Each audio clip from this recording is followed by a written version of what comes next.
Happy Feast of Our Lady of Lourdes coming right up on February 11th. So we love Our Lady of Lourdes here, and we decided that we're just going to take a moment today to pause and share with you 10 of our very favorite things about Lourdes. So these are all the big and little things that we absolutely fell in love with when we visited last fall. And yes, it was hard to narrow it down to only 10, but we did it. So let's go ahead and get started. These are in no particular order, but number one on our list is all the different candles in Lourdes, especially the giant ones. We noticed on our trip last fall that Lourdes is definitely a city of light. There are candles burning there 24/7, and they come in all different shapes and sizes. There are the small ones that you can hold in your hand as you walk in the candlelight rosary procession every evening.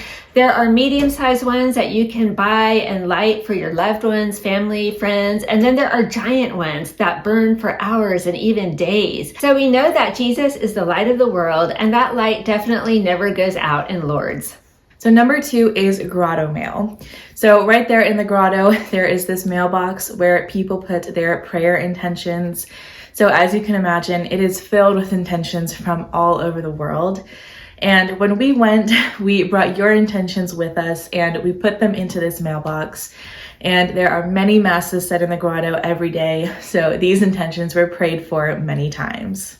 Number 3, also in the grotto, there is a marker on the ground that marks the exact spot where Bernadette knelt and prayed with the Blessed Mother.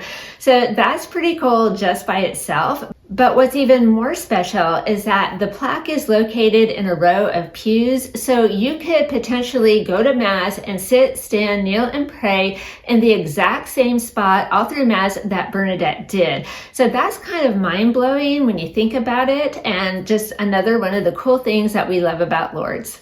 Number 4 is the life-sized Stations of the Cross. These are very beautiful and they're very moving, and they're also located on a pretty steep uphill incline. So it's not always so easy to pray these Stations of the Cross, but that's okay because it reminds us even more of how Jesus suffered and died for us. And there is also this life-size statue of the Sacred Heart of Jesus. So there is so much to meditate and think upon as you're following this way of the cross. Number 5 is the St. Bernadette Museum, which is located right outside the sanctuary. And inside, there are so many cool relics from St. Bernadette. There's her prayer book, examples of her clothing, her shoes. There are even examples of the sewing that she did in the convent.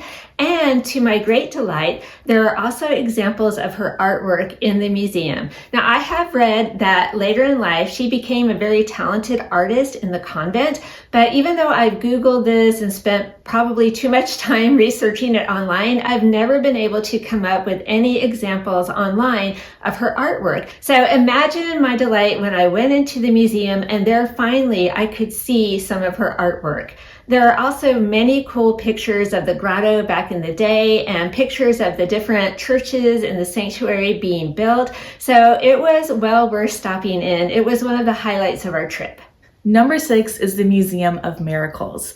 So here you can go and read all of the different stories of the now 71 officially approved miracles at Lourdes. You can see the pictures of the people who were healed, the items like leg braces and crutches that they left behind, and of course, get to read all of their different stories. So this is just a very beautiful visual reminder about how much Jesus and Mary love us and care for us. Number 7, as we walked along the city of Lourdes, we noticed that there are these really cool street markers with St. Bernadette's picture on them. So we first noticed these on the day that we went to visit the old jailhouse that her family lived in for a while, the Cachot. But it got us thinking, and I'm just saying, like, if your city loves you so much that they put pictures of you all along the streets, then you have officially arrived. So it was a fun reminder of how much the city of Lourdes truly loves St. Bernadette.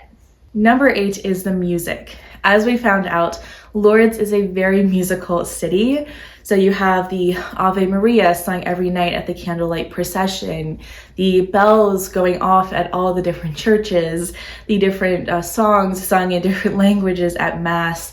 It is all so beautiful to hear, and I wish I could go back and experience it all again. Number 9 is this door, which is the very door that St. Bernadette knocked on to tell her parish priest the name of the lady at the grotto.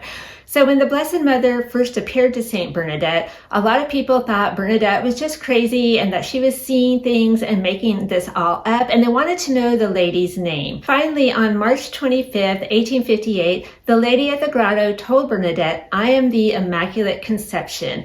St. Bernadette was not educated. She could hardly read or write at the time, and she had no idea what this term meant or what it signified, but she didn't want to forget it, so she repeated it to herself over and over as she ran all the way to the door and pounded on it to tell the priest, "I am the Immaculate Conception" is her name. This was such a big moment in history because just a few years earlier, Pope Pius IX had proclaimed the Blessed Mother as the Immaculate Conception.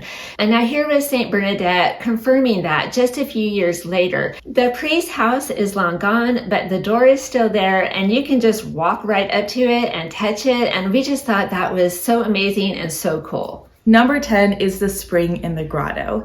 Now, until Our Lady told Bernadette to dig there was nothing. And now there is this beautiful spring that is constantly flowing freely. It puts out about 27,000 gallons of water every single day. And so it was amazing to just stand there and watch it just pouring water out constantly. And it was a great reminder of how God is constantly pouring out his love and mercy upon us. And then last, not a religious thing, but we also loved all of the crepes that you could get at so many different places along the streets of the city. So we were there over my birthday, and yes, I did have a birthday crepe. So we are sharing with you today the creation of the birthday crepe. Here you go, take a look.